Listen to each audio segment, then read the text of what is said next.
যদিও আজকে আমার কাছে নগদে নাই, আমি অল্প দিলাম আর টাকাটা লেখাই দিলাম।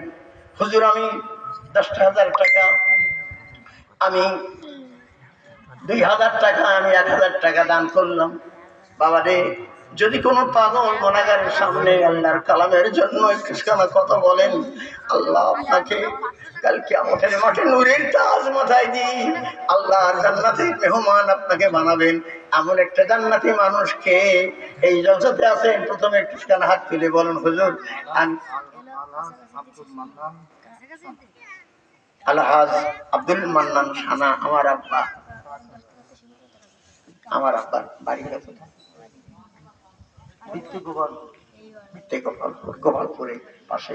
উনি 5,000 টাকা দিলেন। জোরে বলেন মারহাবা, একটু জোরে কোন মারহাবা, নারায়ে তাকবীর, একটু জোরে বলেন নারায়ে তাকবীর। একটু হাত তুলে দোয়া করুন, আল্লাহুম্মা আমিন। প্রভু দয়াময়, আমি অধম গুনাহগার আপনার কাছে দাবি করি,